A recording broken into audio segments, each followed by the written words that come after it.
दज्जाल कब आएगा और कौन इसे खत्म करेगा। इंसानी तारीख में क़यामत के दिन और आखिरी ज़माने की बहस तकरीबन हर मजहब और सकाफत में पाई जाती है।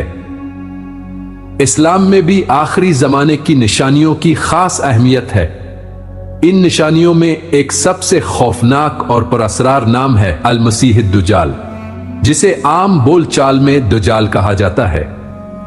इस्लामी आखिरी ज़माने के अकायद में दज्जाल को फितनों का सबसे बड़ा जरिया बताया गया है।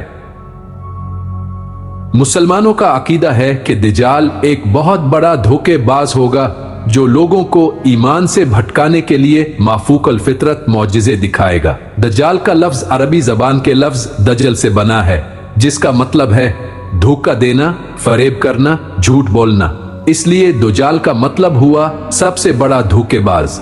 हदीसों में दज्जाल को अल-मसीह दज्जाल कहा गया है, जिसका मतलब है झूठा मसीहा। दिलचस्प बात यह है कि कुरान में दज्जाल का नाम बराह रास्त नहीं आया है, लेकिन पैगंबर मोहम्मद की सल्लल्लाहु की हदीसों में इसके बारे में तफसील से बयान है।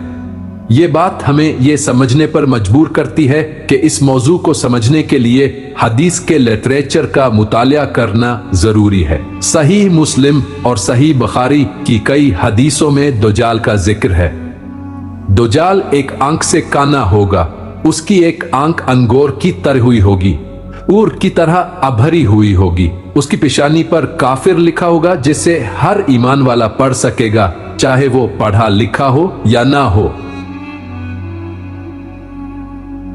बारिश बरसाएगा, जमीन को सरसब्ज और शादाब करेगा और मुर्दों को जिंदा करने जैसा धोखा दिखाएगा। इस्लाम में कयामत की बड़ी निशानियों में दज्जाल का आना एक अहम वाकया है।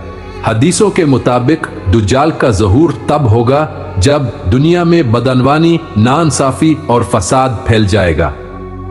सही मुस्लिम की एक हदीस के मुताबिक दज्जाल मुशरिक की तरफ से निकलेगा। हदीसों के मुताबिक दज्जाल 40 दिन तक जमीन पर रहेगा, लेकिन ये 35 दिन आम दिनों जैसे नहीं होंगे।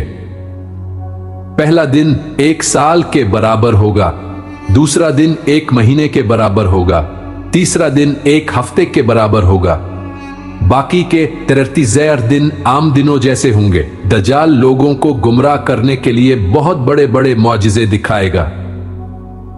वो कहेगा कि इसके पास जन्नत और जहन्नम है, लेकिन हकीकत में इसकी जन्नत जहन्नम होगी। इसके पास खजाने होंगे और वो लोगों को दौलत देगा। लोग इसके धोखे में अगर इसे मान लेंगे। हदीसों के मुताबिक दज्जाल को कोई आम इंसान नहीं मारेगा। इसका खात्मा एक बहुत बड़ी शख्सियत के हाथों होगा। ईसा अलैहिस्सलाम यानी हजरत ईसा, वो दमिश्क के मशरकी सफीद मीनार के पास उतरेंगे।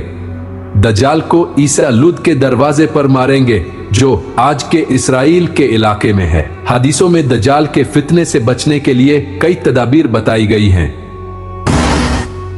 सूरा कहफ की इब्तिदाई 10 आयत पढ़ना, मजबूत ईमान रखना। आज के दौर में यूट्यूब, इंस्टाग्राम पर दज्जाल के मौजू पर बहुत बहसें होती हैं। दज्जाल का फितना आखिरी जमाने की सबसे बड़ी आजमाइश है। इस्लाम हमें सिखाता है कि हमें अपने ईमान को मजबूत रखना चाहिए, फितनों के दौर में सब्र रखना चाहिए। बालाखिर दज्जाल का खात्मा होगा और सच्चाई की जीत होगी।